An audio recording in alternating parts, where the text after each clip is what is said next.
the Ute Mint, and it happened over the weekend. It got delayed. There was a couple problems, but we got it sorted. But this story is probably taking the cake in regards to that. NFT software company Dust Labs raises $7 million during Ute's raise. So some of the participants include Foundation Capital, Solana Ventures, Metaplex, Jump, FTX Ventures, make a mental note of that, and Chapter One. The investment was a 50-50 split between company equity and its Dust token, a representative told CoinDesk. I have my thoughts on this. I talked about it in a space, but I want to toss this over to Will first for your thoughts on this investment that occurred, or this raise. It's going to be coming right back to you pretty quickly here because I have a few questions about it. Solana, that's an NFT spot that a lot of people like, but doesn't do as well as Ethereum. You mentioned that there's been some bugs with Solana. The minting process hasn't been as smooth. So those are like my first questions off the top. But then the market for NFTs is also down significantly right now. So for the enthusiasm from these mints, very different from 2021. What was it like to be involved with this mint in 2022 after the bull market? Probably one of the first big bear market mints. To be honest, I didn't like the process to mint on Solana just because I had to sit by my computer for like an hour and 30 minutes for it to get to go through because it kept saying network error, network error. At least with Ethereum, like I said earlier, you could add more gas. And if you want to, have a gas or push gas up to like $1,000 to get the transaction to go through, you can do that.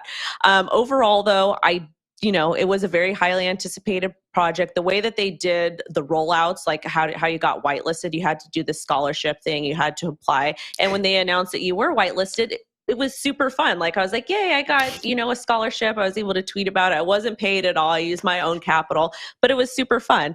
I'm going to toss this over to Adam and then Jen. Yep. Honestly, I don't have a ton to say about this one. You didn't mint companies raise money.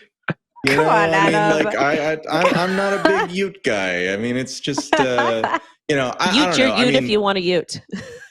I think what we continue to see seriously in this market, in this part of the market cycle, is that people continue to raise money, right? Like the projects are getting more selective in terms of what's actually succeeding. We've seen a lot of projects pull back and just not do launches in this type of an environment. And I think that that's likely to continue.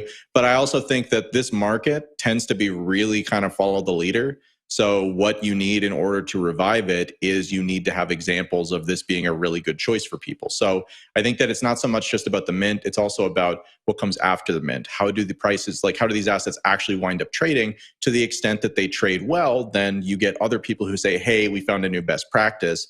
And there you go, you're off to the races, and suddenly it's a bull market again. So I think, again, it's an indicator, but to me, it's not super meaningful. Jen?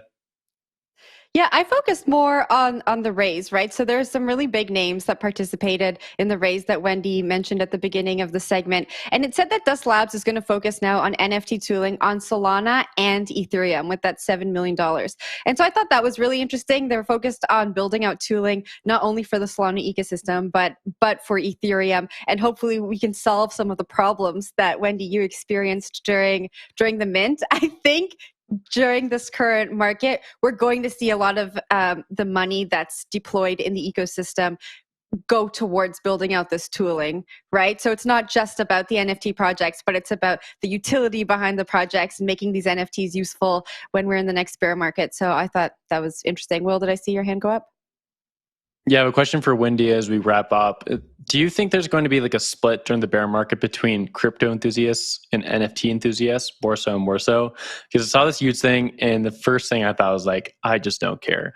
But the Binance store and stablecoins, I'm like, that's so interesting to me. But I think other people are the flip side, right? They're like, oh, I don't care about stablecoins and Binance. That's so boring. NFTs are sick, though. I want to talk more and more about that. From talking to like normie friends who are not really into crypto, I see that very much so, where they're really into NFTs that don't care about anything else. But I'm wondering if you see that, if you just see like more people getting into NFTs and there's start to be like a split between the two markets. So just like there's Bitcoin maximalism and altcoins, it's the same exact thing. You're seeing people kind of pick sides and become maximalists with stuff. There's even fighting between the Ethereum and the Solana ecosystem, which I think is absolutely stupid. But it is what it is. People like to argue over trivial things instead of focusing on making money. When it does come to NFTs, though, NFTs are a lot easier to use or access than crypto. in my personal opinion. So we're really going to see adoption come in with NFTs, Web3 and the metaverse. And yes, you will see a lot more division. And when I look at this type of division, it basically boils down to some people that missed out or some people that might not understand and just really silly tribalism. So let's bring it all together, guys. Let's try to make as much money as we can, as ethically as possible in the bull run that is coming up.